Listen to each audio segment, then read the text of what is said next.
Bonjour à toutes et à tous et bienvenue dans Chasse Patate, le podcast du groupe Eto qui décrypte l'actualité cycliste. On se retrouve aujourd'hui après l'Amstel Gold Race qui a rendu son verdict ce dimanche, la première manche des 3 Ardennaises, entre gros guillemets, puisqu'on est dans cette période, cette grosse semaine qui nous mène de l'Amstel Gold Race à Liège-Bastogne-Liège, avec au milieu la Flèche Wallonne qui est ce mercredi. Et on va donc dans ce podcast bien déjà revenir sur l'Amstel Gold Race remporté par Matthias Kjelmose devant Tadej Pogačar et Remco Evenepoel. Ça c'est pour la course masculine, et remporté chez les femmes par Mischa Bredevold devant ses compatriotes Ellen Van Dijk et Puck Pieterse. Juliette Labous était au pied du podium. On va prendre le temps de revenir sur ce qui s'est passé donc dimanche aux Pays-Bas et de se pencher sur ce qui peut nous attendre en Belgique avec la Flèche mercredi et Liège-Bastogne-Liège dimanche. On va prendre le temps de voir ça avec nos 2 chroniqueurs du jour. Johan pour commencer. Salut Johan. Salut Mathieu. Et on est aussi avec Louis. Salut Louis. Salut Mathieu, salut tout le monde.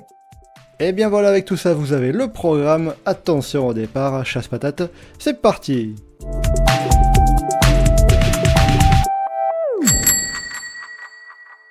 Alors pour commencer, on va donc évoquer l'Amstel Gold Race masculine déjà dans un premier temps. Petit résumé rapide pour ceux qui n'auraient pas forcément suivi avec beaucoup d'attrait la course ou qui n'ont pas pu suivre non plus la course. Déjà on a eu une chute à une centaine de kilomètres de l'arrivée, mais ça on n'a pas eu trop d'informations pour le voir, juste si ce n'est que notamment Remco Evenepoel a été pris dans cette chute et qui a dû chasser une quinzaine de kilomètres avant de pouvoir revenir dans le peloton. Mais sinon, la première grosse attaque, elle est signée Julian Alaphilippe dans le Gulperberg, à une cinquantaine de kilomètres de l'arrivée. Il n'y a que Tadej Pogačar qui a réussi à suivre le français. Tadej Pogačar qui n'a pas tardé à le lâcher dans le monde après le Kreuzberg. Pof, Alaphilippe a sauté et Tadej Pogačar s'est retrouvé seul en tête. Avec à ce moment-là, à 42 km de l'arrivée, une douzaine de secondes d'avance sur le groupe de poursuivants. L'écart remonte un petit peu dans l'Eiserbosweg, excusez-moi, le monde après, avec une quinzaine de coureurs, emmenés notamment par Ian Van Wilder, qui reste longtemps aux alentours de 30 secondes d'écart, 30 secondes de retard sur Tadej Pogačar. Tadej Pogačar, lui, il reste en tête. Derrière, ça commence à bouger au sommet du Keutenberg. Ian Van Wilder a dû s'écarter. Et Matthias Kjelmose attaque et sort de ce groupe. Il est rejoint quelques kilomètres plus tard par Remco Evenepoel, qui voit que l'entente n'est pas idéale dans ce groupe de poursuivants.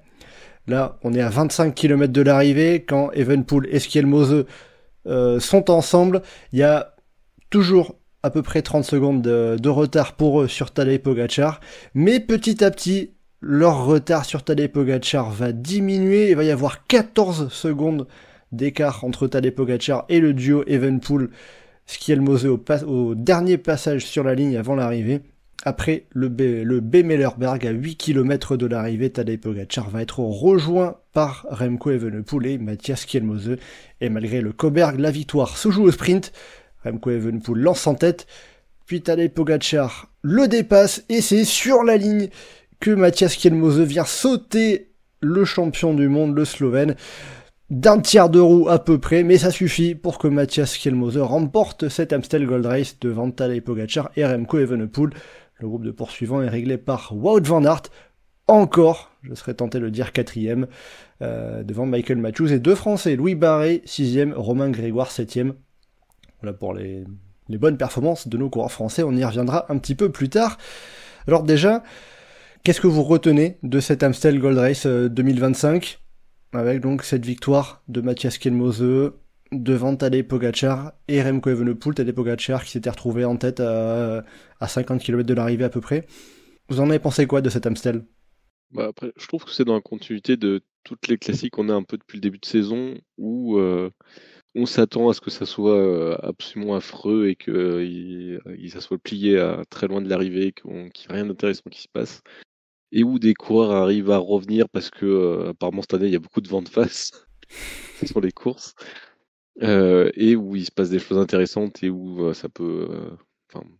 ou en tout cas là sur cette course-là c'était un peu surprenant sur le nom du vainqueur, mais où en tout cas il se passe des choses où il n'y a pas que les les coureurs surpuissants qui sont entre eux, il y a d'autres coureurs qui se mêlent un petit peu aussi, où il y a des choses qui se passent. Donc c'est une bonne surprise. Après, ça reste au goût de est-ce que tu apprécies les coureurs qui sont devant ou pas. Donc forcément. Mais en tout cas, les courses pour l'instant sur cette début de saison, et à part l'Estrade qui était abominable, mais sont plutôt constamment des bonnes surprises. Donc après, moi je trouve que c'est pas au niveau du Tour des Flandres, c'est plus dans la lignée d'un Milan-San Remo. Mais en tout cas, c'était pas mal. Ouais, donc, alors, c'est vrai que dans les derniers podcasts, toi, Yohan, t'étais pas là sur les derniers. Moi, je faisais souvent les previews et puis après, allez, débrouillez-vous. C'est vrai qu'il y avait pas mal de critiques sur le fait que bon, c'est un peu chiant, c'est le vainqueur attendu qui s'impose. Toi, t'étais pas forcément non plus dans cet aspect-là, et plus oui, de ce que tu dis, cet Amstel était un peu à l'image des courses précédentes, assez animé quand même. Animé. Bah là, après, il y avait des interrogations sur est-ce que Pogacar va pas être fatigué de Roubaix. Il y a quand même des gens qui se posaient la question. Il y a toujours un doute sur est-ce que vraiment il peut fatiguer Pogacar ou pas. Mais en tout cas, il n'a pas gagné. Il n'a pas gagné. Mais il y a quand même des interrogations sur est-ce que ça va passer ou pas. Moi, il y a une question que je me pose aussi, c'est est-ce que c'est une classique qui combien de temps que ça? Parce que même en 2023, quand il avait gagné en gagnant tout seul, en écrasant tout, il y a des moments où il commence à perdre du temps sur Banini sur la fin de course. Donc, je sais pas si c'est pas un truc récurrent cette course-là et pas forcément en rapport avec son état de forme. Mais en tout cas, c'est sûr que c'est mieux que ce qui était attendu. Et en tout cas, c'est aussi mieux que le duel annoncé Evenepoel-Pogacar, qui est honnêtement flemme d'avance, quoi.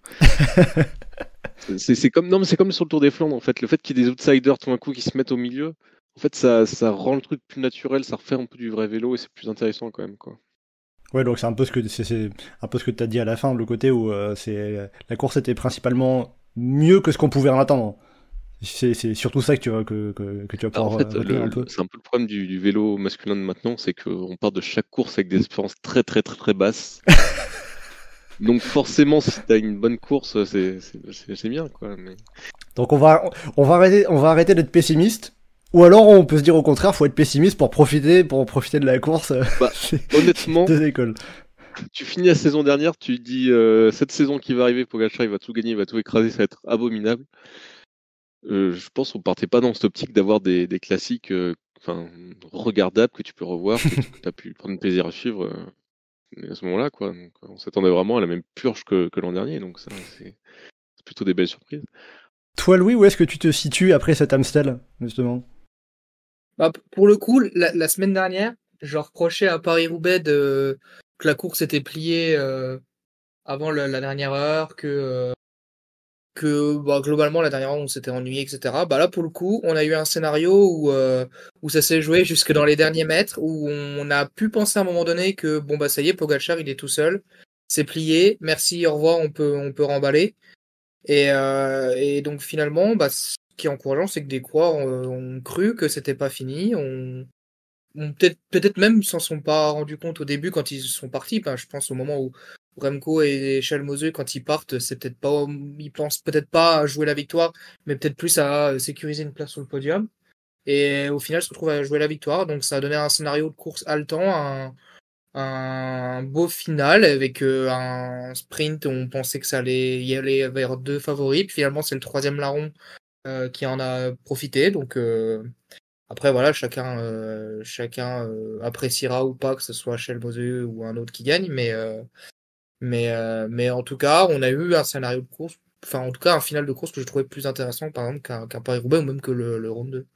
Oui, outre l'identité du vainqueur, c'est-à-dire qu'on a eu du suspense, un peu d'animation, et voilà. Et c'est vrai que c'est aussi un truc que moi je me disais en réfléchissant à cette course a posteriori, c'est de me dire en fait, presque ça m'a fait du bien d'avoir une course où j'ai été surpris. C'est-à-dire que quand Pogacar a attaqué et s'est retrouvé tout seul devant, je me suis dit bon bah c'est bon, il va gagner. Non. Quand c'est revenu, que ça s'est joué au sprint, je me suis dit je pense que c'est quand même pour Evenepoel, il a battu Van Aert au sprint il y a 2 jours, et il a quand même l'air bien. Et non, et c'est Skelmose qui gagne au final. M'attendais pas à ce scénario se dérouler. Est-ce que Skelmose gagne au final alors qu'il y a Pogacar et Evenepoel sur la course?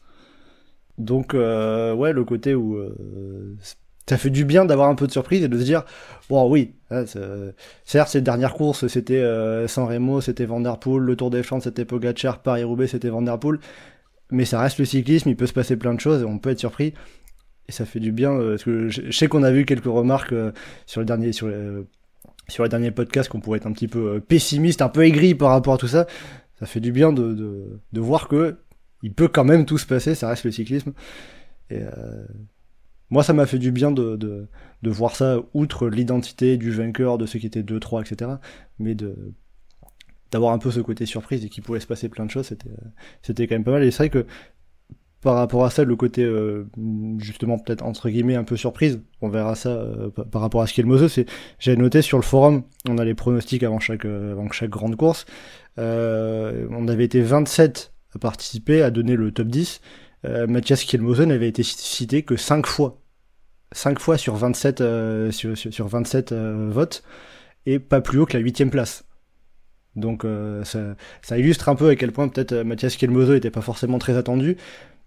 Est-ce que pour vous, Kielmosen c'était un peu une surprise? Et à quel point ça a pu être une surprise justement de voir Mathias Kielmosen remporter cet Amstel? Après, le problème du côté surprise, c'est qu'en fait, ça serait n'importe quel autre coureur, ça serait surprenant. Le truc, c'est que Kielmosen, on sait qu'aujourd'hui, c'est un des meilleurs coureurs du monde, que c'est un très très bon coureur qui est capable de faire de très grandes courses. Donc, le nom est pas surprenant dans le palmarès par rapport à la force qu'il a aujourd'hui, à la stature qu'il a aujourd'hui. C'est plus que, en fait, ça serait lui ou un autre coureur, c'est le même genre de surprise. Après, il y a des coureurs qu'on pouvait attendre peut-être plus, parce qu'ils ont été un peu plus mis en avant sur les dernières courses, genre un Ben Illy par exemple, qui s'est beaucoup montré sur le Pays Basque.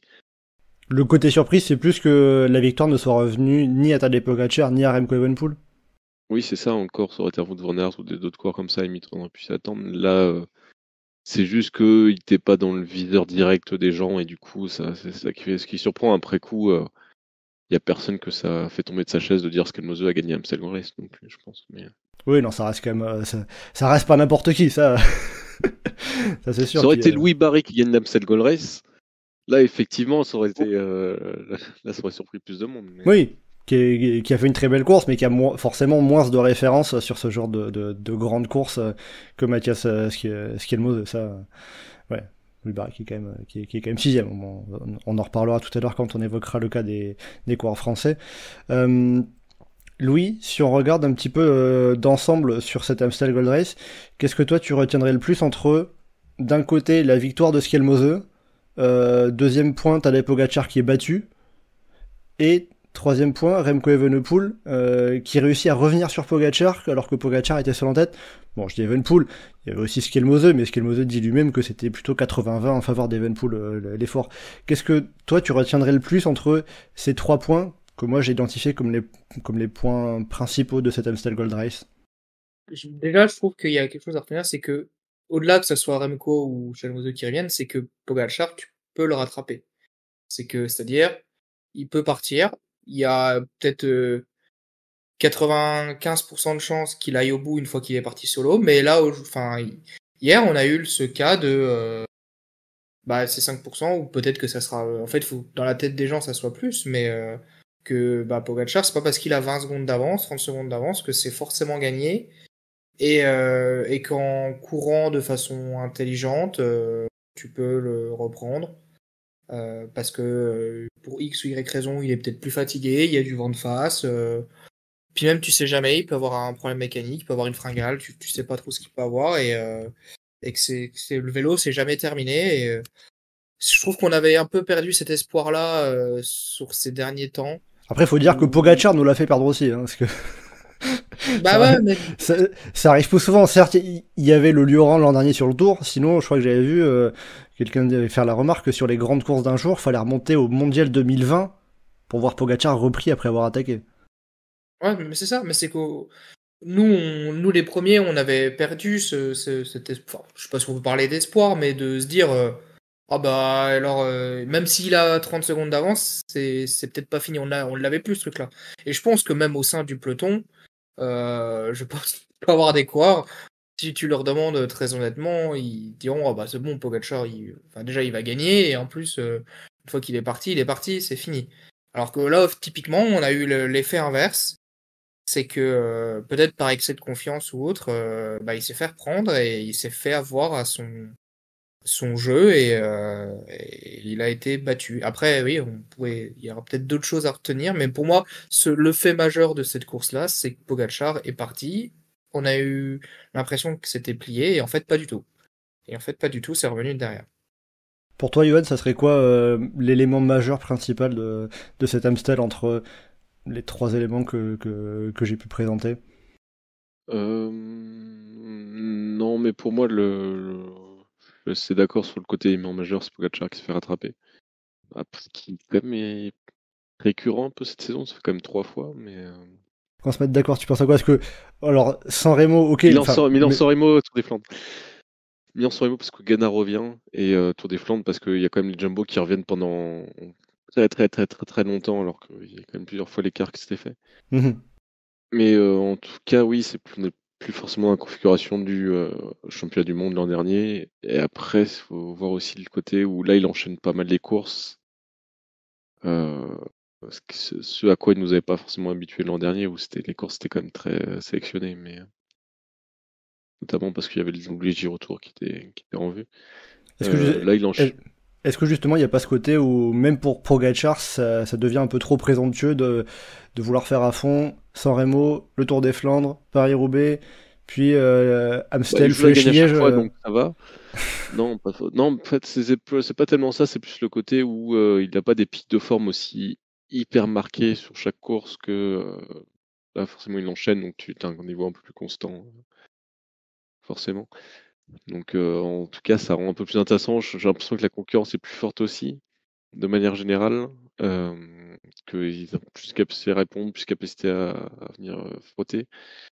Après, j'ai quand même très très peur que quand on revienne sur des profils plus accidentés, bon, ça soit fini. Mais en tout cas, le fait de le voir être tenu par un groupe, mine de rien, que l'écart puisse quand même se tenir, même si la lutte reste quand même déséquilibrée, où tu sens que le mec a quand même une jambe au-dessus de tout le monde, mais qu'un groupe puisse quand même tenir l'écart et que ça reste à portée et qu'après tu puisses faire quelque chose. En tout cas, ça permet de maintenir des courses quand même plus passionnantes que il part, il met une minute 30 à tout le monde et c'est fini. Donc pour toi, il y a aussi un petit aspect du fait que l'Amstel Gold Race, ça conviendrait peut-être un peu moins à Tadej Pogacar que l'autre. Je dirais l'an prochain. Non, mais je pense que de toute façon, ça convient moins parce que c'est pas. Typiquement, là, c'est la même la question que est-ce qu'il va gagner à Flèche? En fait, on ne sait pas. Parce que c'est pas le meilleur puncher du monde dans l'absolu. Enfin, mais c'est le meilleur coureur du monde de manière générale. Si tu mets une côte, c'est fini. Mais c'est comme l'année dernière où il se fait accrocher par Narvaez sur la première étape du Giro. C'est un peu le même genre de logique. Sur une côte sèche, sur des petites côtes comme l'Amstel, à la Philippe en soi il peut rivaliser. Après sur la longueur il se fait sauter, mais donc il y a cette réflexion là de c'est pas totalement pour lui, c'est pas vraiment assez dur, c'est pas vraiment assez exigeant peut-être pour qu'il puisse faire vraiment la différence tout seul. Un peu la manière d'un Milan-San Remo. Donc forcément il y a une logique où tu mets en face Evenepoel qui a 1 mètre qui a 50 cm du sol sur le vélo en aérodynamique, forcément sur le plat ça revient pas mal quoi. Mais en tout cas oui, c'est pas forcément le conflit le plus. On verra peut-être ça à Liège pour faire des conclusions sur sa forme, son calendrier, des choses comme ça. Que de toute façon, en soi, la course la plus dure qu'il a fait jusqu'ici, c'est le Tour des Flandres. Il a quand même éclaté tout le monde, donc c'est pas mal. Après aussi par rapport à Tadej Pogacar, j'avais vu qu'après la course, il avait dit j'espérais qu'Alaphilippe pourrait rester avec moi plus longtemps. J'étais peut-être un peu trop enthousiaste lors de cette première attaque. Il y a quelqu'un qui avait fait une très bonne remarque sur ça, c'est Tadej, j'étais toujours à l'avant, du coup tu regardes plus les courses, mais Alaphilippe, c'est plus Louvain quoi. Oui, c'était l'attaque d'Alaphilippe. Bon, je crois qu'il disait lui-même que c'était un peu pour essayer d'anticiper. Bon, t'anticipes, tu te retrouves à être avec seulement Pogacar. C'est plus de l'anticipation. mais Pogacar il est rigolo, hein. Si tu veux que les gens restent avec toi, attends-les en fait. Hein. C'est simplement. Hein, mais... C'est-à-dire que, est-ce que Pogacar, il s'est pas aussi peut-être trompé tactiquement, partant trop tôt peut-être Bah oui, clairement. Enfin après, c'est compliqué de lui dire ça dans le sens où il a déjà fait des trucs dans ce genre et où c'est passé. Mais oui, en soi, t'attaques, au pire tu te fais reprendre, quoi. C'est pas grave. Tu attaques plus loin. Enfin, là, c'est vraiment ah bah j'ai attaqué, je suis devant, du coup faut que je continue. Bah oui, si tu veux, mais après t'as le droit de choisir aussi de te faire reprendre, d'attendre un groupe ou t'as plein d'options différentes non plus. Là, il est vraiment parti en mode ah bah je suis tout seul, je vais rouler à fond et puis ça va passer. Donc Louis, qu'est-ce que t'en penses de ça, de la situation dans laquelle Pogacar s'est retrouvé devant en tête de la course, et même tout seul en tête de la course, et comment et la façon dont il a géré ça? Enfin, après, quand t'es Tadej Pogacar, que t'es habitué à, une fois que t'es parti solo à gagner, bah, tu te dis t'es dans ton schéma de course, et puis tu sors pas d'autre chose, en fait. Tu te mets dans ton confort, entre guillemets, dans ce que tu maîtrises et ce que tu sais faire. Et là-dessus, je pense qu'il a eu un petit peu trop d'assurance. Je sais pas, on peut parler d'excès de confiance, peut-être. Mais, et après, il s'est dit, bah, c'est bon, même peut-être lui, intérieurement, il s'est dit, bon, c'est bon, j'ai plié la course, je gère mon effort, je sais faire, et puis ça va aller comme ça. Et les jambes n'étaient peut-être pas aussi bonnes qu'il le voulait. Sauf il s'est loupé dans son alimentation ou autre. Et derrière, ça expliquait le retour. Après, on pourrait revenir sur cette phase où l'écart redescend, il y a 10-15 secondes, ça se maintient quelques kilomètres, il se relève pas tout de suite, et il continue, il poursuit son effort. Peut-être qu'il perd la course à ce moment-là, en fait, plutôt que d'intelligemment peut-être d'attendre mais après, tu sais pas, ça se trouve, les trois, ils se regroupent à 15 bandes de l'arrivée enfin, je sais plus à quel moment c'est revenu, mais ils se regroupent 5-10 kilomètres plus tôt que ça a été le cas. Ils se regardent, derrière, ça peut revenir, enfin, t'en sais rien, mais tu peux refaire la course à l'envers. Mais peut-être ouais, je pense que c'est surtout enfin, ce qui lui a fait défaut, c'est de se retrouver tôt tout seul. Et ça lui a coûté la win à la fin, je crois. Ils se sont regroupés, Evenepoel, Skelmose sont revenus sur Pogacar après le Bemelerberg, donc on est à 8 km de l'arrivée. Euh, il s'était bien rapproché dans l'avant-dernier passage du Cobert, justement, en passant à 14 secondes sur la ligne, même si Pogacar il a repris de l'avance dans le Golomerberg, donc peut-être qu'à ce moment-là il s'est dit ça va, j'ai réussi à en remettre un peu dans la montée. Quand ça monte, peut-être que là je peux arriver à capitaliser là-dessus. Bon, au final, il s'est avéré que non. Enfin voilà pour Pogacar. Un petit point aussi par rapport à Remco Evenepoel. Je l'avais rapidement évoqué dans le résumé parce qu'on n'a pas forcément eu beaucoup d'informations là-dessus. Mais Remco Evenepoel a été pris dans une chute à 100-115 km de l'arrivée et il disait après la course à RTL Belgique, sans la malchance, je pouvais terminer seul devant. oui. Bon, visiblement, toi, t'y crois pas trop à ce. Non, mais en fait, la remarque de je pouvais terminer seul devant, oui, t'étais peut-être plus fort, mais tu lâchais où Pogacar exactement genre tu le plantais en face à face dans une attaque dans une bosse soyons sérieux, 2 secondes. Et du coup, est-ce que c'est là éventuellement que Evenepoel a pu laisser des cartouches un peu, parce que on voit aussi qu'au moment où Alaphilippe place son attaque avec Pogacar qui suit, Evenepoel est très mal placé. Et je crois qu'il disait justement dans son interview d'après-course à RTL que c'est au moment de l'attaque d'Alaphilippe, il il était en train de finir de récupérer un peu et que forcément il était pas bien placé et donc il n'était pas en mesure de suivre l'attaque. Est-ce que c'est principalement cette chute qui lui coûte la victoire? En fait, c'est compliqué parce on n'a pas vu ce qui s'est passé, on n'a pas eu d'image et on ne sait pas combien de temps et ça lui a pris pour revenir, pour le jus que ça lui a pris. Donc, franchement, nous, je vois pas comment on peut avoir la réponse à cette question enfin, par rapport aux éléments dont on dispose. Après, ça se trouve, il est reparti loin et enfin, en fait, on n'en sait rien mais c'est compliqué de vraiment savoir. Mais c'est après voilà, Remco le dit bon bah écoute, on est libre d'y croire ou pas et on aura du mal de dire l'inverse. En tout cas, juste des données Strava, parce que j'ai vu que c'était Luc Grefteux qui le mettait sur Twitter, le comparatif de l'écart sur Strava entre Evenepoel et Pogačar.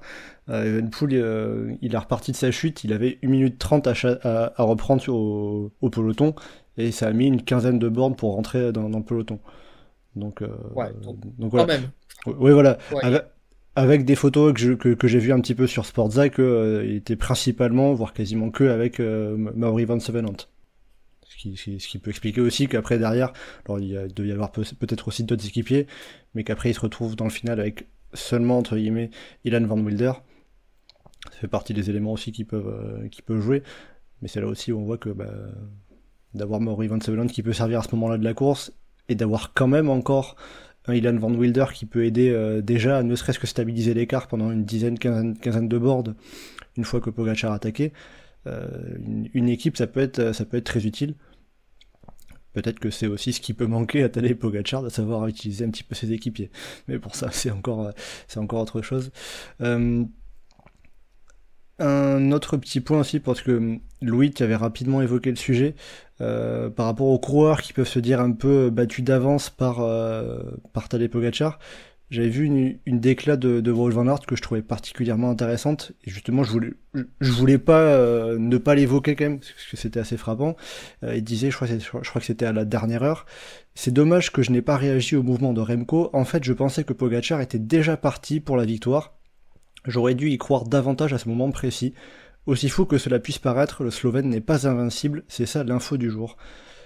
Est-ce que ça vous étonne que même Wout van Aert, tout Wout van Aert qu'il est un des meilleurs coureurs du peloton, même lui se dise que la victoire, elle est déjà partie quand Pogačar se retrouve seul en tête d'une course? Est-ce que c'est pas un grand truc de la carrière de Wout van Aert d'avoir quand même toujours un peu un complexe d'infériorité par rapport à ses adversaires? Que ça soit Mathieu Van Der Poel, que ça soit d'autres coureurs, que ça soit par exemple la montre à Domancy où il dit je suis le premier des humains quand il fait troisième derrière Vingegaard et Pogačar. J'ai l'impression qu'il a quand même toujours eu ce côté un petit peu de je suis très très bon mais en fait je suis pas le meilleur. Donc je suis pas forcément surpris. Après le fait est que de toute façon là, actuellement, Wout van Aert, il est dans un côté très diesel où plus les courses elles sont longues, plus il est bien, et du coup, c'est pas forcément lui qui va être le plus réactif non plus sur les mouvements de course, mais oui, il aurait dû y croire plus. Je trouve qu'il a pas tort non plus de considérer à chaque fois que Pogačar a gagné quand il part. C'est pas une mauvaise attitude non plus, hein, mais après, c'est plus par rapport à lui et à sa carrière en fait. Est-ce que ça intéresse qu'il joue les places d'honneur? Pas forcément, donc autant se faire péter le caisson à chaque fois, et voir si ça passe. Mais c'est plus ça la question que le côté déficit se passe à Pogačar. Après, il est compréhensible. Après, il y a le côté où nous, devant la télé, on peut le penser, surtout que c'était assez rare de voir Pogačar se faire reprendre, mais quand t'es coureur, que tu prétends la victoire, que dans le cas de Van Aert, il a enchaîné les top 5 depuis le début de la saison, top 5 au moins, est-ce qu'il n'y a pas un côté où c'est dommage que des coureurs abandonnent aussi vite l'idée de la victoire, que presque ça s'est vu après dans tout le déroulé de la course, puisqu'on voit que même un Mathias Skelmose, quand il ressort, qu'il attaque du groupe de poursuivants, et même dans les relais qu'il met à Remco Evenepoel, lui dans son esprit c'était se battre pour le podium. Bah après, ça donne raison au coureur de se battre pour le podium, parce que peut-être que la victoire elle arrive sur un plateau après coup, mais c'est vraiment une position facile du spectateur, parce que en fait, quand t'es coureur, t'es dans le peloton, tu vois déjà les rythmes de fou furieux qu'eux ils mettent pour que l'autre il se propulse, et après tu vois la vitesse à laquelle il part, comment il se met des mines, que lui, toi tu roules à fond, tu vois, t'as un groupe, tu roules à bloc, et tu vois que tu leur reprends rien, tu fais ouais non mais d'accord, enfin, vraiment tu vas les faire rivaliser avec ça. Donc là, c'est vraiment le côté facile du spectateur de se dire il faut jouer la victoire, mais il y a un moment où c'est mentalement, c'est quand même très très très compliqué de se projeter dans un cyclisme fiction et de se dire ah peut-être qu'il va se passer ça. Mais... Toi, Louis, est-ce que tu comprends qu'un Wout van Aert se pense déjà battu au moment où Pogačar est seul en tête de la course là sur Amstel, même si au moment où Evenepoel attaque, l'écart ça faisait un moment qu'il n'augmentait plus. Ouais, on peut comprendre. Après, d'autant plus qu'en ce moment, quand même, Van Aert est dans une phase où il n'y a pas grand-chose qui lui sourit. Ok, il a toujours eu un peu peut-être ce côté complexe d'infériorité, mais il a encore plus dans un moment comme aujourd'hui où peut-être que mentalement je sais pas si on peut dire fragile, mais tout n'est pas parfait, il n'y a pas la spirale positive de conquérant donc encore plus pour lui en ce moment. Moi, je peux comprendre. Maintenant, les faits lui ont donné tort et maintenant là-dessus, après, on peut dire bah ouais, bah les DS, qu'est-ce qu'ils lui disaient dans l'oreillette, ce qu'ils lui disaient encore d'y croire, de se battre, il y a peut-être pas que lui qui n'y croyait plus, hein. Donc c'est compliqué. Il y a certainement pas que lui qui pensait que c'était plié. D'autres coureurs dans le groupe et bah c'est typiquement ce qu'on dit, c'est que même Michel Moseux quand il part pour en contre, il est probablement pas dans l'optique d'aller chercher Pogacar. Oui, là on parle de Van Aert parce que c'est lui qui a dit ça, mais ils étaient quoi, une douzaine je crois derrière Pogacar. Je pense ils étaient bien nombreux à penser ça, parce que c'est plus dans le sens où si même Van Aert pense ça, ça veut dire qu'il y a encore beaucoup de coureurs qui sont du même avis, quoi. C'est presque limite à se demander s'il n'y avait pas que Evenepoel qui pensait la victoire encore possible. Ouais, c'est un peu le constat là, mais je pense que c'est un constat qui est vraiment très global au peloton, hein. Mais du coup, peut-être que cette course-là est un cas de jurisprudence où en fait maintenant, bah non, c'est pas fini. Continuez de vous battre, ça peut redonner de l'espoir. C'était peut-être un accident, on n'en sait rien, on verra les prochaines courses, on verra cette semaine. Mais, mais peut-être que ça crée un cas de bah non, le vélo, faut toujours se battre, faut jamais lâcher. Et même quand tu penses que c'est cuit, des fois c'est pas cuit, donc faut pas abandonner. Ouais, il faut continuer d'y croire. Il peut y avoir toujours un petit espoir. Mm. Bon, peut-être que c'est ça l'enseignement de cet Amstel 2025. Pour finir, avant d'évoquer la course dames, un petit mot rapidement sur les deux Français qui sont dans le top 10 avec Louis Barret 6ème et Romain Grégoire 7ème. En plus, ce sont deux jeunes coureurs, hein, puisqu'ils ont 22 ans pour Romain Grégoire, 25 ans pour Louis Barret. Ça laisse espérer de belles choses déjà pour la suite de cette semaine ardennaise. Bah pour un Romain Grégoire, je pense qu'il peut continuer de performer sur la semaine. Parce que il l'a déjà prouvé. Enfin, l'année dernière, il fait 7ème au Mur de Huy dans des conditions apocalyptiques. Il était très actif l'année dernière sur Liège, où finalement pas récompensé par le résultat, mais on se souvient qu'il était vraiment pas très très loin d'accrocher Bardet. Je crois que c'était dans la Roche au Faucon, où vraiment pour son premier Liège, il avait montré des belles choses. Un Louis Barret sur, je sais pas trop ce qu'on peut en attendre sur la Flèche et sur Liège, qui sont pas tout à fait les mêmes classiques que l'Amstel, qui est plus ouverte. Donc à voir, mais en tout cas pour Louis Barret, c'est un très très gros résultat. C'est son premier, je pense, on peut dire coup d'éclat, gros coup d'éclat sur une course d'une telle ampleur.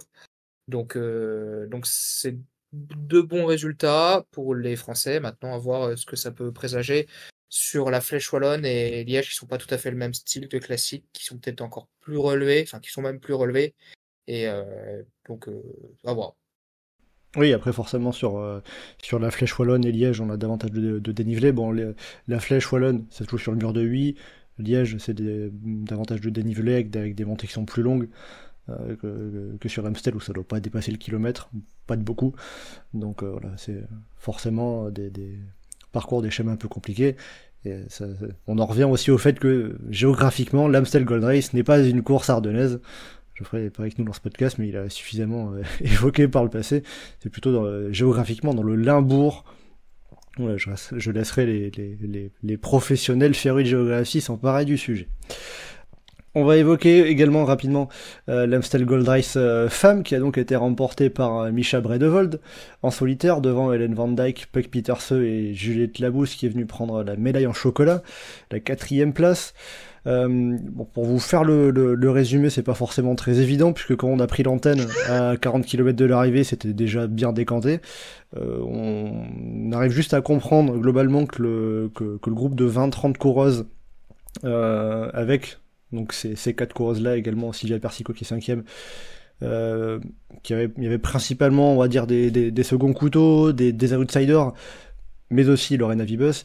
Ce gros groupe était visiblement parti dans le premier tour du circuit final autour du Coburg, autour de Bergen-Tarblaet. Et c'est dans le dernier tour de circuit que ça s'est joué, avec 5 coureuses qui sortent dans la descente après la ligne d'arrivée qui précède le Gullemerberg. Au sommet, on a Puck Pieterse et Juliette Labous, rejointes par Sylvia Persico, puis par Hélène Van Dijk et Micha Brelde-Vold quelques kilomètres plus loin. Et sur le plat, après le Bemelerberg à 5 km de l'arrivée, eh bien, Hélène Van Dijk puis Micha Brelde-Vold attaquent. Puck Pieterse, Juliette Labous et Sylvia Persico ne peuvent pas suivre, ne peuvent pas répondre à ces deux accélérations. Et dans le Coburg, Micha Brede-Vold fait craquer Hélène Van Dijk et s'en va gagner en solitaire. Johan, qu'est-ce qu'on peut retenir de cette course, de cette Amstel féminine globalement? Globalement il y a une petite vibe à s'enterrer chez les favorites. C'est quand même plusieurs courses où ça arrive.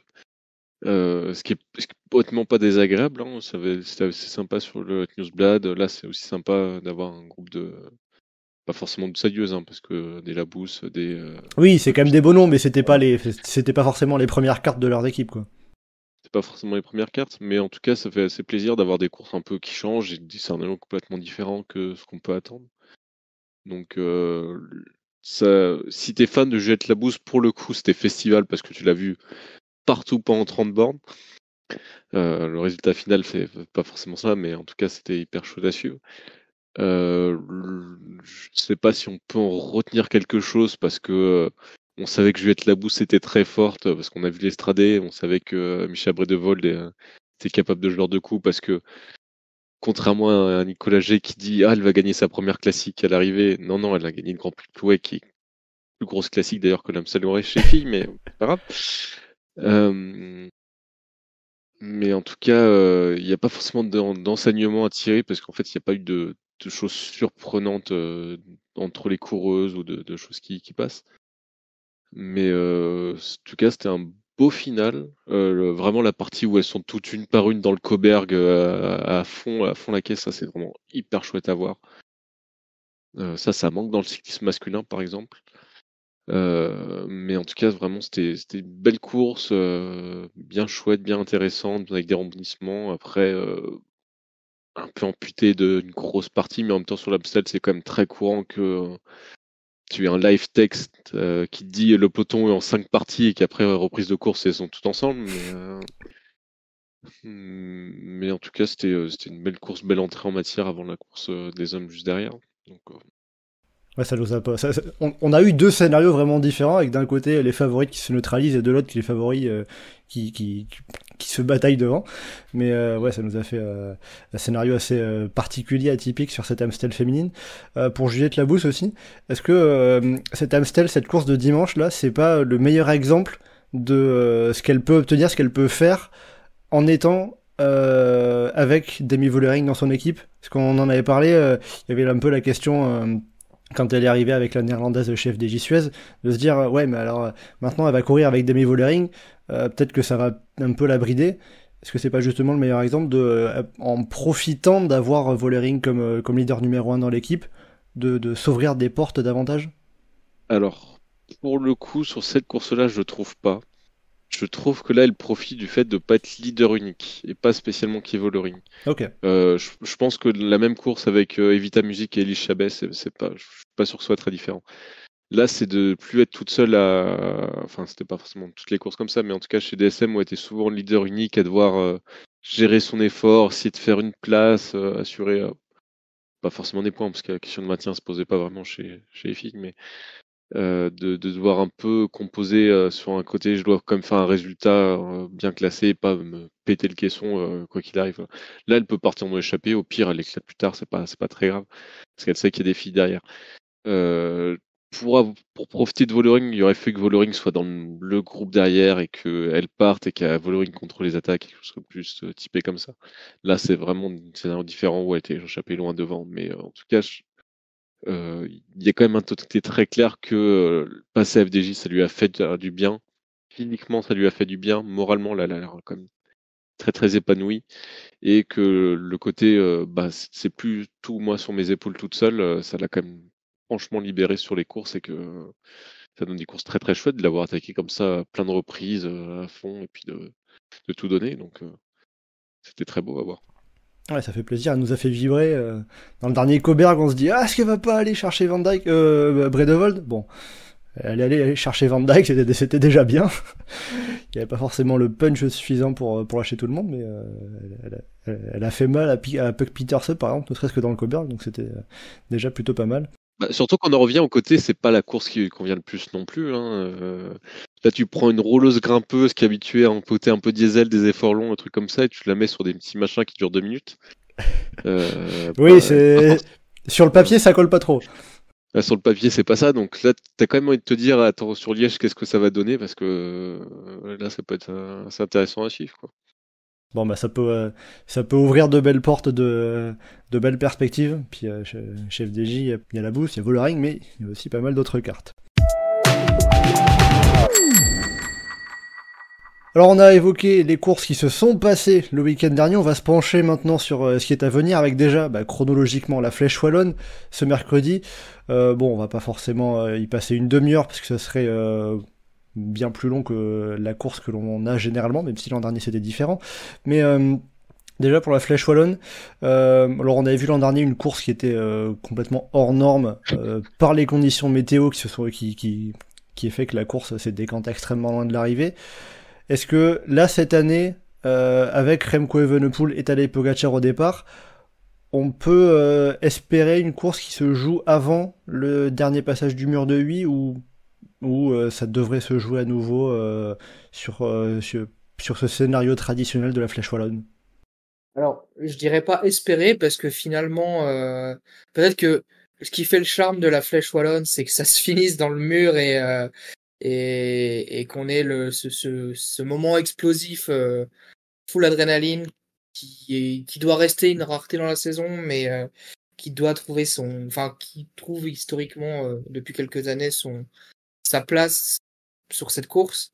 Maintenant, il y a quand même un changement de parcours qui est quand même, je trouve, durci, qui peut amener à ce que des Pogačar et des Evenepoel soit dans une optique de décanter la course, de partir, de créer une sélection plus tôt, peut-être dans Chorav, peut-être dans Côte des Rêves, peut-être dans l'avant-dernier passage du mur de Huy. C'est possible, donc je trouve que cette année il y a une ouverture à ce qu'un groupe parte plus tôt dans la course, à l'initiative de nos deux loustiques là, et que ça soit pas le scénario traditionnel du mur de Huy qu'on peut avoir avec un peloton de 30-40 coureurs qui peut se présenter en bas et donc se jouer la victoire et où il y a un peu un côté tout le monde est frais, tout le monde doit faire son effort maximal dans cette côte, c'est le moment que tout le monde attend. Là, peut-être que la décision pourrait au moins en partie peut-être se jouer avant. Il y a peut-être qu'avec ce nouveau ce parcours modifié, on peut avoir une surprise. Bon, est-ce que on l'espère? Ça, c'est chacun aura son avis, mais je trouve qu'il y a une possibilité. Oui, parce que comme tu dis, il y a aussi la flèche Wallonne qui a sa spécificité d'être une course de côte entre guillemets, voire sans les guillemets même. Mais oui, donc on verra. Après, par rapport au parcours, je crois que là c'est juste un retour au circuit entre guillemets traditionnel des années précédentes, avec le final RF Chorav Mur de Huy, parce que c'était juste l'année dernière où je crois que la côte de Chorav était en travaux, donc on pouvait pas y passer. Mais sinon, on revient à quelque chose de plus habituel. Ouais, donc au final, qu'est-ce qu'on peut on peut en dire que il y a de toute façon la Flèche Wallonne, il y a quand même une grande chance que ça se termine par la course de côte, mais qu'en plus avec le comportement et l'écart de niveau entre des Pogačar à la FIB, je vais dire Pogačar et Evenepoel et le reste du monde, peut-être que ces deux-là partiront plus tôt mais je trouve que c'est un peu on a vraiment ce truc par rapport aux années Valverde, tu vois, les années Valverde, tu savais que ça se finissait au mur et puis alors que là pour le coup il y a un peu d'incertitude quoi. je trouve que ouais, il y a ce sentiment d'incertitude et où on se dit bon, faudrait être méfiant, faudra se méfier. S'il y a un coup qui part dans les premiers passages du mur de oui, ça sera pas forcément des outsiders, des gars qu'on fait anticiper la course. Ça peut déjà être des gros cadors qui anticipent et qui veulent se faciliter entre guillemets la course au placement du mur et qui veulent changer les codes. De toute façon, on est dans cette ère du cyclisme où on veut casser les codes du vélo. Donc peut-être que cette année, on ne verra pas le traditionnel final en course de côte. Enfin, on peut s'attendre à beaucoup de choses. Johan, toi, est-ce que tu y crois à ce scénario où Pogacar Evenepoel, par exemple, lance la course pour la victoire, en tout cas, avant le pied final du mur de vie? Alors, je crois pas une attaque lointaine de Pogacar. S'il y en a un qui va faire le coup, à mon avis, c'est plus Evenepoel qui va vouloir attaquer de loin ou lancer la course de loin. Surtout que c'est pas forcément le favori désigné en cas de montée sèche, notamment dans sa forme actuelle. Donc je vois bien Evenepoel attaquer de loin. Après, je sais pas ce que ça va donner, si ça va permettre de s'isoler ou de faire quelque chose, mais je serais pas surpris si Evenepoel attaque de loin. À titre personnel, j'ai pas spécialement envie de voir les gros favoris partir de loin. Je trouve que sur la flèche, vraiment, c'est un peu comme sur le Milan-San Remo, c'est pas l'ADN de la course, quoi. Soit t'as la course de côte qui est plus ou moins intéressante, mais t'as la course de côte. Soit si c'est une attaque de loin, je vois que ce soit quelque chose comme Nibali sur je sais plus quelle édition, qui attaque de loin, mais où c'est stupide et où ça lance la course, mais c'est un peu bizarre et du coup personne ne sait vraiment quoi faire et où il se passe des choses. Si c'est pour se transformer en ce qui ressemble à toutes les autres courses du calendrier, c'est pas très intéressant. Donc tu tiens au final traditionnel de la flèche wallonne avec le mur de Je vie. tiens pas au final traditionnel forcément. Si un groupe de 30 qui part, bah tiens, imagine un groupe comme il y a eu sur l'Amstel féminine avec que des outsiders qui va jouer la victoire, je serais très content. Mais j'ai pas envie d'avoir Pogacar et Evenepoel qui se barrent tout seuls à l'avant-dernier passage du mur de Huy et qui vont jouer la victoire à deux. Ça m'intéresse pas. Ouais. Je vois. Et puis peut-être que si on a un groupe de 30 avec des outsiders, peut-être qu'on aura plus de chance pour les Français. Ça, Bah, franchement, s'il y a une classique où les Français peuvent jouer, a priori c'est celle-là. Et justement, est-ce que toi, ton favori, ton pronostic pour cette flèche wallonne, ça serait un Français? Bah, si on arrive sur une montée sèche, peloton groupé en bas, je serais pas surpris forcément de voir Alaphilippe gagner. Parce qu'il a Ok. quand même encore le punch, il a quand même encore les capacités, il a plus le fond pour durer, mais même les années où il était enfin la flèche, il a commencé à la gagner avant d'être monstrueux sur les autres courses aussi. Donc pour moi, s'il y a une grosse course qu'il peut encore gagner, c'est celle-là. Et il a l'air d'arriver dans la bonne forme, dans les bonnes conditions, avec une équipe potable autour de lui, donc pourquoi pas. Et puis on l'a vu attaquer dimanche sur l'Amstel, c'est lui qui a lancé la course. Faut se dire que cette fois, peut-être Si tu lances la course, s'il mais qu'il reste attaque, 300 mètres, ça va. ça va. Oui. Bon, alors le mur de vie est quand même loin à tenir, mais 300 mètres c'est mieux que 30 km. 300 mètres, c'est un peu long, mais de toute façon, en fait, ça va être très simple. Il y a Pogacar qui va partir en bas comme un débile, et tu te mets dans la roue, et puis t'es assez fort, tu le déboîtes. Mais Oui, alors faut quand même arriver à tenir oui. si ça accélère depuis le bas. Mais à la Philippe, il a l'avantage de bien le connaître ce mur de vie. Il y a gagné 3 fois. Sa plus mauvaise place, c'est 4ème. Bon, sur le papier, il y a quand même de quoi faire. Même si il y est pas retourné depuis 2022. Bon, mais bon, ça, quand tu connais par cœur, au bout d'un moment. Oui, quand tu connais, c'est comme faire du vélo, ça s'oublie pas, quoi. Au pire, il a un doute, ça, ils vont passer 3 fois dessus, donc tu as le temps de retrouver les marques, quoi. Il y a de quoi faire, ouais. Louis, ça serait quoi, toi, ton pronostic pour cette flèche wallonne? Alors même si j'aimerais beaucoup que ce soit un Français, que ce soit Lafilippe, que ce soit Grégoire ou un autre Français, moi je mise plutôt sur une réaction d'orgueil de Pogacar, que ça soit dans un scénario où la course est anticipée de loin, ou si ça se présente au pied du mur. Je pense que dans les deux scénarios il peut gagner et je mise sur une petite réaction d'orgueil. Après sa non-victoire de dimanche sur l'Amstel. C'est pas très original comme prono, hein, je l'avoue, hein, mais je Non, pense mais que Il faut tenter, écoute, la semaine dernière, personne n'a mis Pogacar, il a pas gagné. Il va bien falloir le mettre pour qu'il gagne. C'est peut-être ça la clé. C'est pour ça qu'il a perdu Amstel, il a écouté le podcast, il fait il croit pas en moi, et du coup il s'est déprimé. C'est ça, bah écoute, Tadei, Louis croit en toi, tu peux y aller, tu peux aller la gagner. Enfin, en tout cas, moi, pour donner mon pronostic, comme ça, vous aurez 3 noms à chaque fois, j'ai envie de tenter un petit Bonnice.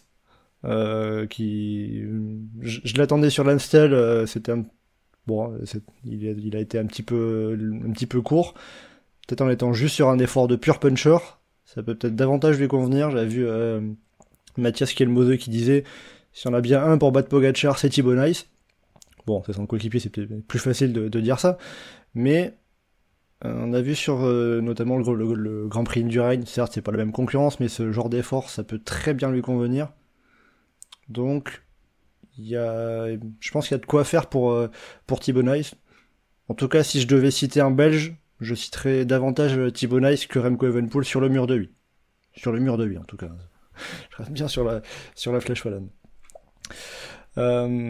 Et Johan, est-ce que tu aurais un nom à rajouter aussi pour la course dame, qui est pour le coup la Flèche Wallonne chez les femmes, c'est une des courses majeures du calendrier, bien davantage que l'Amstel ou même Liège-Bastogne-Liège, pas la même histoire. Quel pourrait être ton pronostic? En vrai, c'est dur, parce que t'as envie de dire Vollering parce qu'il est hyper forte, mais en même temps, c'est pas là où la flèche s'est déjà fait battre. T'as les Longo-Borghini qui marchent sur l'eau en ce moment, donc t'as envie de la dire. Tu peux croire en Evita Music ou quelque chose comme ça. Niva-Doma, c'est toujours une course sur laquelle elle est très forte. En vrai, je pense que j'ai envie de dire Isa Longo-Borghini, qui est vraiment surpuissante en ce moment, mais on verra. Bon bah ça me rassure, c'était le nom que j'avais coché aussi. donc très bien. Bon, ouais, en vrai, pour de vrai, Vollering, ça doit être la favorite parce que depuis le début de saison, elle est monstrueuse, mais franchement, s'il y a une course où en confrontation directe, c'est pas sûr, là, celle-là. Mais... J'avais hésité entre Vollering et Longo-Borghini, je me suis dit, j'ai pas envie de voir Vollering faire le doublé, donc sur mon pronostic, je vais mettre Longo-Borghini là, et puis on verra. Et puis, après, on sait jamais, peut-être une Anna van der Breggen, septuple vainqueur sur la Flèche Wallonne, ça fait quelques années que forcément qu'elle est pas mais il y a au moins 3-4 fois, c'est en piégeant Nevadoma, donc ça marchera pas, il y a d'autres coureuses, quoi, mais... Ouais, mais on verra. Peut-être qu'elle peut avoir aussi l'habitude, cette grinta sur le mur de vie, qui peut revenir. On verra bien. Après la Flèche Wallonne, on va se pencher sur Liège-Bastogne-Liège, le 4e monument de la saison, qui est le point d'orgue de cette campagne des Ardennaises, qui arrive dimanche prochain. Alors, si on regarde déjà la liste de départ et qu'on la croise avec les derniers vainqueurs, on peut dire qu'il y a déjà quelque chose qui ressort plus ou moins, c'est le fait que on a 2 coureurs qui ont remporté 2 fois Liège-Bastogne-Liège, qui sont au départ, qui sont prévus en tout cas, moi sauf Pépin, au départ de la doyenne dimanche, à savoir Tadej Pogacar et Remco Evenepoel, qui sont aussi les 2 derniers vainqueurs de la doyenne, Evenepoel 2022-2023 et Tadej Pogacar 2024, qui s'était déjà imposé en 2021 avant cela, Pogacar. Est-ce que on se dirige donc vers un duel entre Tadej Pogacar et Remco Evenepoel, ou est-ce qu'on peut se dire que l'Amstel Gold Race, qui a eu lieu là ce dimanche, elle a montré qu'il y a une possibilité pour voir des coureurs se mêler à la lutte pour la victoire, voire même aller gagner tout simplement la doyenne. Vers quoi on se dirige plutôt, Johan ? On se dirige quand même très largement sur une course qui a un dénivelé monstrueux, qui est ultra dur, qui est ultra long, qui est peut-être la classique la plus dure de la saison, qui est probablement la classique la plus dure de la saison d'ailleurs. En termes de dénivelé en tout cas. Bah, même s'il y a de Lombardie. Bah, c'est plus sûr que Lombardie, c'est pas. Enfin, c'est long, c'est dur, il y a des cols, mais en soi, c'est facile à gérer. Liège, ouais. Vraiment, ça monte tout le temps, mais dès le départ, tu montes. Enfin, t'arrives, t'as que des vallons qui montent, qui descendent, qui descendent pendant 150 bornes. Si ça roule un peu vite, c'est déjà terrible. Oui, c'est dur en termes d'ascension. S'il fait pas beau, alors là, c'est la catastrophe. En plus, la classique est vraiment longue, t'es limite dans les 270 bornes. Enfin, c'est vraiment très, Là, très compliqué. là, je vois 252 km. Ouais, mais le dénivelé, enfin, le fictif, il est très très long. Ah oui. Mais le fait est que t'as une course qui est ultra sélective. T'as Pogacar, il va éclater le peloton dans tous les sens. Là, il y aura pas de, je peux m'accrocher un peu dans les roues. Faut que t'aies un peu un niveau un peu comparable. Donc, ça va être plus compliqué de pouvoir jouer sur, je peux revenir, je peux accrocher. Surtout qu'Evenepoel aussi, on l'a déjà vu faire des numéros à Liège où il éclate tout le monde en face à face. C'est dur de croire que les deux vont pas à un moment se retrouver tout seuls devant, ensemble, pas ensemble, on verra, mais et que les autres derrière pourront pas suivre, quoi. Louis, qu'est-ce que tu en penses, toi? Est-ce qu'on va vers le duel Evenepoel-Pogacar ou est-ce qu'il peut se passer autre chose? Je pense que, et dans tous les cas, l'approche médiatique de la course, ça va être axé autour d'un duel entre les deux, de qui des deux sera le plus fort, comment l'un peut gagner, comment l'autre peut essayer de contrer, peut jouer le jeu, va axer sa stratégie par rapport à l'autre. Et souvent, quand ça part comme ça, qu'on se dit, ça joue entre deux gars, c'est sûr, le vainqueur, c'est entre deux gars. Parfois, et le cyclisme est encore capable de nous réserver des surprises. Et donc, ok, c'est Liège, c'est ultra dur. En effet, la course est tellement dure que on a l'impression que ça va se jouer entre les deux plus forts ont des grandes chances de partir, au moins un des deux part solo aussi. Enfin, tu vois, d'avoir une course qui joue entre soit Pogacar ou Evenepoel. Mais vraiment, j'écarterai pas une histoire, enfin que le duel prenne une telle place que finalement ça se transforme en un petit marquage entre les deux et que ça soit un troisième larron qui en profite. C'est pas à exclure, même si ça serait peut-être une surprise, mais je trouve par rapport aux autres années où à chaque fois Evenepoel ou Pogacar était le plus fort incontestable au départ de la course. Euh, je trouve que là, il y a quand même une notion de duel entre les deux. Et peut-être pas l'année où Pogacar se fait le poignet, ou là où on pensait justement qu'il allait avoir un duel entre peut-être Evenepoel et Pogacar justement. Et finalement, la chute a fait que ça s'est transformé en numéro solitaire de Evenepoel, si je me trompe pas. Euh, là, on devrait se diriger vers un duel entre les deux.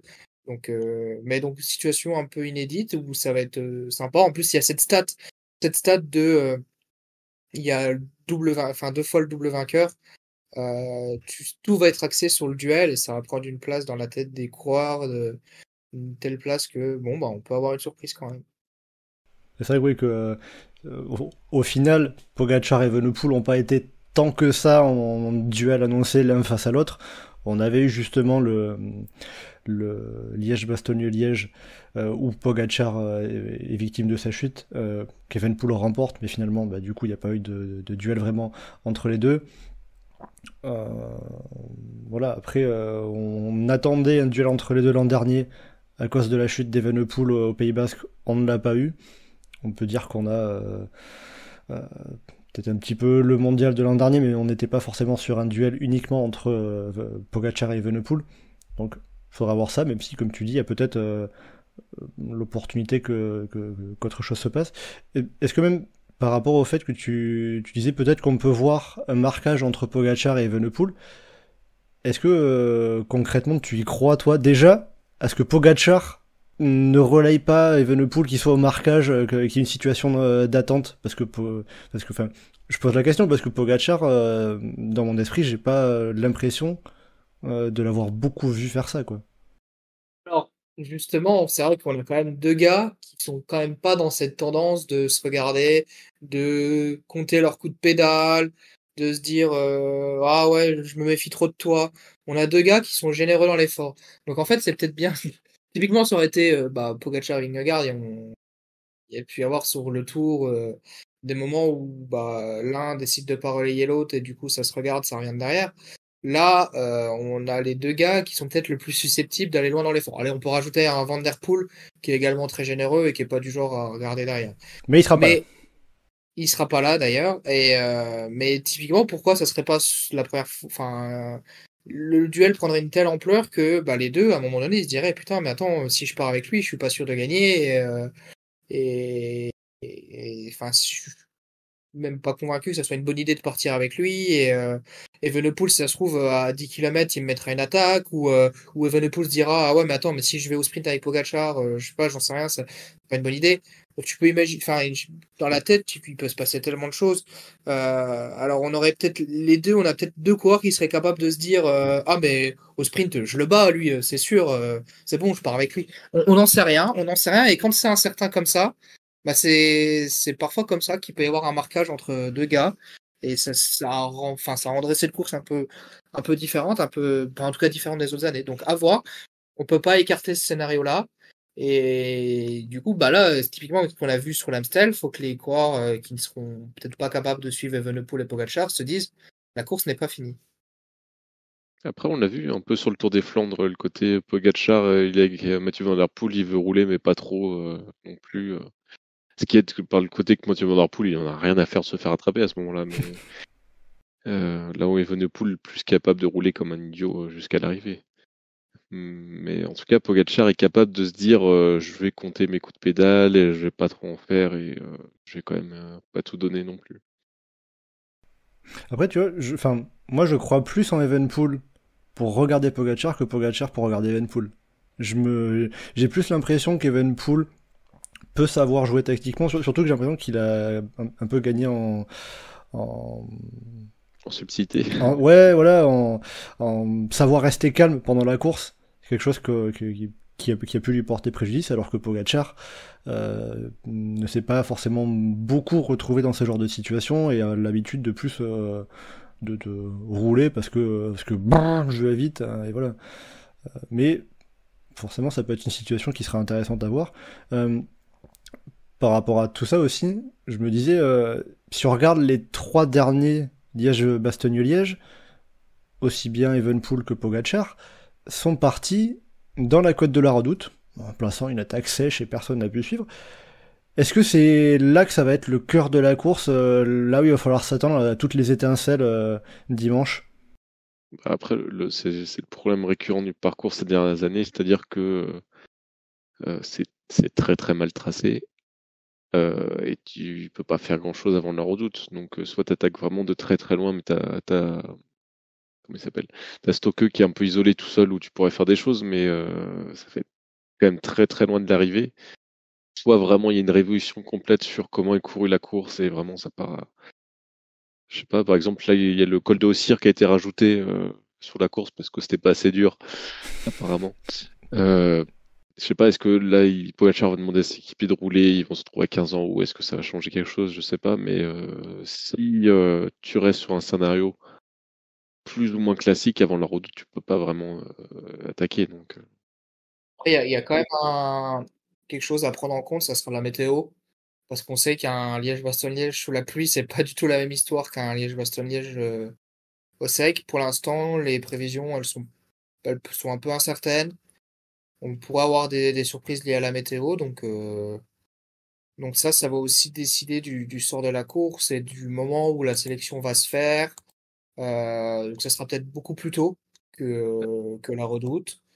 si il Euh, neige, tu vois, par exemple. non, de la neige, je pense pas. Je pense d'après les prévisions, on devrait être épargné. Mais si t'as une course sous la pluie, sous un orage, peut-être que ça se fera dans des descentes. On sait pas trop. Le col du Rosier, qui est le col le plus long de la course, ça peut être un endroit où la décision, ou en tout cas une bonne grosse sélection peut se faire. Donc à voir, ça sera intéressant, c'est assez incertain. Et c'est ça qui va pouvoir peut-être nous donner encore un peu plus d'intérêt pour cette course, c'est que cette fois-ci, t'as pas ce gars, à moins qu'il y ait une chute en début de course, ou du coup un des deux favoris est écarté. Et que là, du coup, on peut y avoir un jeu de stratégie au-delà de la partie physique, purement physique de qui est le plus fort. Tu peux avoir des jeux de stratégie, t'appuyer sur tes équipiers, et de là, du coup, des coups qui partent, des choses que tu penses pas prévoir et qui arrivent et qui te donnent une course intéressante. Bon, bah, en tout cas, je vous sens plutôt enthousiaste avant ce Liège-Bastogne-Liège, là, 5-6 jours avant. J'ai l'impression que vous avez bien hâte de voir ce qui peut se passer avec Evenepoel, Pogacar et les autres. Parce que j'ai bien noté que Ouais, on va pas s'arrêter à ces deux-là seulement. Ouais, puis mine de rien aussi, ça va aussi, je pense, peut-être bien dépendre de ce qui va se passer sur la Flèche Wallonne, parce que si c'est un des deux qui gagne, bah l'autre il voudra répondre et prendre peut-être les choses en main et peut imaginer plein de choses, ou peut-être se dire ah bah non mais il est plus fort que moi donc et on l'a vu sur la Flèche, il était plus fort donc je vais le regarder. Ça va aussi dépendre peut-être de ce qui se passe sur la Flèche. Et ben justement, après sur la Flèche Wallonne, je vous ai demandé vos pronostics. Quel serait votre pronostic pour le vainqueur de Liège-Bastogne-Liège? Tiens Louis pour commencer. Alors je vais citer un coureur de l'équipe UAE, mais qui n'est pas Tadej Pogačar, Oh, et je vais donner Brandon McNulty. tu oses, tu, Ouais, tu oses citer un UAE qui n'est pas Pogačar. Ça, je pense que Pogačar, qui voit son équipe gagner, mais pas lui sur une course où il est présent, il faut remonter très loin. ouais, c'est possible, c'est possible. Ben, je sais pas, typiquement, c'est le Pour Bobigny, scénario. non. Ils vont se jouer Liège au Shifumi, tu sais. Déjà, Pogacar qui gagne pas, c'est déjà assez rare. Pas faux. Mais je sais pas pourquoi, je sens arriver un scénario où on peut avoir une course un peu particulière et en fait, c'est un coup où il y a McNulty, du coup, Pogacar il roule pas et ça se trouve que tu mets Ilan Van Wilder dans le même coup et du coup, bah, Evenepoel il roule pas non plus. Mais du coup, je vois McNulty qui était quand même très très chaud sur l'Amstel, euh, qui termine 11e. Je me dis, sur une course comme Liège, ça peut lui convenir également et ça peut lui sourire. Ouais, donc justement sur un gros coup qui partirait en amont de la redoute par exemple, avec pas mal de coureurs qui anticiperaient, et UAE et Soudal Quick-Step qui placeraient les pions devant. C'est un petit peu le scénario que tu imagines pour ton pronostic un petit peu, Louis, c'est ça? Ouais, ça peut être loin, enfin ça peut être en première partie de course, ça peut être à un moment où on s'y attend pas, ça peut être après que Pogacar et Evenepoel soient mis une peignée, qu'ils se soient retrouvés tous les deux, puis en fait que ça revienne de l'arrière et que ça soit un contre et que ça aille au bout. Tu peux avoir plusieurs façons de faire, mais voilà, après bon, faut oser, c'est aussi un jeu de pronostic. Hein. C'est pas trop facile, si vous disiez Pogacar plus Remco. Je dis Pogacar pour la flèche, donc tu peux jouer. Ouais, t'as le droit. Puis de toute façon, tu sais que Johan en face de toi aime bien jouer à ce petit jeu. Qu'est-ce que tu vas nous sortir, Johan? Non, mais c'est un peu compliqué là sur le. Parce que vraiment, il y a peu d'outsiders très crédibles sur la victoire. Le seul outsider un peu crédible, je trouve, c'est Benidi. Autre coup quand même Eskelmoseux, mais. Donc, Ben Tulette, voilà, si tu veux dire un nom random. Ok. Voilà. Eh ben, on va voir. Alors là, comme ça, je vois pas le scénario où Ben Telet va gagner. Non, mais je vois pas non plus. Hein, Non, mais on va dire Pogacar parce que je pense que c'est quand même le plus logique. J'ai pas d'idée de scénario où vraiment tu pourras avoir un coup foireux où c'est un cas des deux qui gagne. Là, je vois, enfin, j'ai vraiment du mal à imaginer ça, quoi. Ouais, parce que Liège est une course suffisamment dure pour que les plus forts se retrouvent devant. Bah, parce que Liège est une course suffisamment dure, parce que les UAE, la victoire d'un équipier, quand tous les autres équipiers seront cramés à rouler à bloc à 150 bornes de l'arrivée, bon. Voilà, donc ça va encore rouler comme des débiles, ça va rouler hyper vite, t'auras pas la place pour une échappée, pour anticiper, enfin, ça va encore péter les moyennes. Je vois pas dans quel monde ça joue pas entre la favori, sauf chute massive que Pogacar soit une péricule, mais Ouais, ça c'est un impondérable qu'on va pas pouvoir imaginer. Ça, c'est c'est certain. Bon, puis moi qui t'ai cité aussi mon pronostic, je m'étais noté Remco Evenepoel. Je me dis, je les sens bien sortir à deux avec Pogacar, même dans la redoute. Puis peut-être que ça se regarde, ça revient un peu derrière. La Roche au Faucon, ça repart et ça se joue au sprint. Et Evenepoel qui bat Pogacar au sprint. Voilà, c'est comme ça que je m'imagine que je m'imagine mon pronostic. Je veux pas imaginer la course, mais tu vois, il y a un côté marrant, on a du mal à imaginer Evenepoel qui lâche Pogacar. Il y a peu de monde qui prédit ça, quoi. L'inverse, c'est. Peut-être aussi parce qu'on l'a pas vu. Oui. Donc, si on le voit sur ce dimanche, on pourra dire, hop, il y a une fois où Evenepoel a lâché Pogacar, donc les prochaines fois, on pourra l'imaginer. Forcément, c'est peut-être ça aussi qui pousse à dire que ça peut être plus compliqué pour Evenepoel de lâcher Pogacar, mais à l'inverse, il faudra aussi que Pogacar arrive à lâcher Evenepoel et les autres. Parce On n'est pas forcément uniquement sur un duel Pogacar et Evenepoel. Il peut y avoir un petit peu de tactique qui peut rentrer en jeu. Si on évoque la course dame, Johan, ça pourrait être quoi ton pronostic? Alors, moi, je continue sur mon côté. Vollering, cette année, elle est en mission pour pulvériser la SD Works dès qu'elle va pouvoir. Je pense que sur Liège, vraiment, elle va bombarder comme pas possible et qu'elle va gagner toute seule. Mais après, on verra. Hein. Il y a Elisa Longobrigny qui est en super forme. La FDJ, elle a de quoi jouer collectif. Je pense pas qu'elles vont jouer collectif à faire partir comme des équipières devant. Je pense pas. Mais en tout cas, peut-être s'ils sont dans le final à plusieurs, ça peut jouer. Après, je pense que là, vraiment, tu retombes sur un terrain qui est quand même très dur.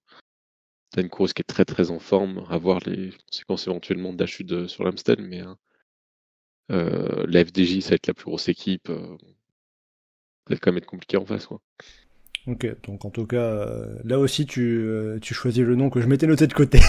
Parce que je m'étais noté Vollering, mais je me suis dit, oh, bon. Il y a de la prise de risque, là, franchement. Yeah, moi je suis full prise de risque aujourd'hui, là, vraiment. Mais du coup, bon, pour pas reciter Vollering, comme tu l'as pris, je me dis, tiens, je vais tenter un Puck Pieterse, qui était bien sur l'Amstel, qui a déjà gagné à Liège. Bon, c'était le Tour de France. Mais du coup, c'est un final qui peut bien lui aller. Bon, Liège-Bastogne-Liège, elle ne l'a jamais couru, mais elle a l'air bien en forme, donc ça peut donner quelque chose d'intéressant. Et tiens, Louis, alors j'avais oublié de te poser la question pour la Flèche Wallonne. Est-ce qu'il y aurait un nom comme ça que tu aurais envie de citer pour la victoire sur Liège-Bastogne-Liège femmes? Alors, du coup, bah, pour la Flèche, moi, j'avais pensé peut-être plutôt à une Evita Music, 4e l'an dernier. Pour le coup, je pense que ça peut être, c'est peut-être l'année où on l'attend moins que l'année dernière. Et, parce qu'elle est dans l'équipe de Vollering, parce qu'elle est dans l'équipe de Juliette Labousse, et c'est peut-être son heure, donc à voir. Et en effet, pour Liège, moi, du coup, bah, je reste dans le côté FDJ Suez avec Demi Vollering que je vois, bah, ouais, typiquement un scénario où elle part toute seule et elle éclate tout le monde. En tout cas, elle éclate la concurrence dans cette course qui lui convient à merveille. Ok, donc 100% FDJ Suez pour toi cette semaine. Mais peut-être un petit peu plus un côté où la Flèche One peut être plus tactique que Liège-Bastogne-Liège. Dans ce que j'en comprends de tes pronostics, en tout cas. Ouais, après, ça se trouve, je sais pas. En fait, c'est compliqué à dire. Ça se trouve, la Flèche Wallonne, ça va jouer un peloton de 10, enfin, un groupe de 10 qui sera parti. On voit que le cyclisme féminin, c'est quand même assez imprévisible. Et, mais je sais pas, j'ai envie d'y croire pour Evita, qu'on n'a jamais aussi peu attendu, donc Sur la flèche féminine, pour le coup, il y a souvent eu le coup des courses qui partent avant le mur de oui, et ça. Oui, ça peut jouer même avant le mur. Hein. On n'est pas sur le même scénario que la course hub qui arrive à peloton quasi groupé au pied du mur de oui. Chez les femmes, ça bouge plutôt. Ça bouge plutôt, ça bouge pas, mais Liège, non mais l'arrivée de Liège a quand même un peu impacté la qualité de la course sur la flèche féminine parce que forcément elle se réserve un peu pour la course d'après, mais oui, t'as souvent le coup, ça peut partir plus tôt, ou même pour le coup, l'avant-dernière côte, ça peut péter l'indécisif dans l'avant-dernière côte avant le mur de 8. Et c'est là que c'est cette année qu'on aura un peloton de 100 coureuses qui arrivera au pied du mur de 8. mais bon, c'est le cyclisme, il peut tout se passer, et je suis pas sûr qu'on arrive à imaginer... Si t'as 100 coureuses au pied du mur de 8, c'est que ça s'est quand même densifié dans le cyclisme féminin. Et ben, ça serait peut-être pas non plus... Ça serait une bonne nouvelle en soi. Voilà, bah écoute, on verra ce que nous réserveront les courses de cette semaine. Puis il peut encore se passer beaucoup de choses, que ce soit sur la Flèche Wallonne, sur Liège-Bastogne-Liège, et puis on a aussi le Tour des Alpes en parallèle cette semaine, là jusqu'à vendredi. On a eu la victoire de la première étape pour Giulio Ciccone, qui a perdu plus de points UCI en jetant ses lunettes qu'il n'en a gagné en remportant l'étape. Mais bon, ça c'est encore un autre sujet. Bien voilà, avec tout ça, on va arriver à la fin de ce podcast. On a pas mal parlé des Ardennaises, avec l'Amstel qui s'est fini, la Flèche qui arrive mercredi, Liège-Bastogne-Liège qui sera dimanche pour terminer cette semaine ardennaise. Merci beaucoup, Johan et Louis, de m'avoir accompagné pour analyser, débriefer et essayer d'anticiper tout ça. Pour le prochain podcast Chasse-Patate, eh bien, on se retrouvera évidemment la semaine prochaine, après la doyenne, après Liège-Bastogne-Liège, justement, pour revenir faire le bilan de tout cela. Et en attendant le prochain podcast Chasse Patate, eh bien vous pouvez nous retrouver comme d'habitude sur le site et le forum du groupe Eto, legroupeeto.fr, ainsi que sur nos différents réseaux sociaux, Twitter, Facebook, Instagram, Blue Sky et Threads. N'hésitez pas à commenter, liker et partager ce podcast. Merci beaucoup et à bientôt dans Chasse Patate.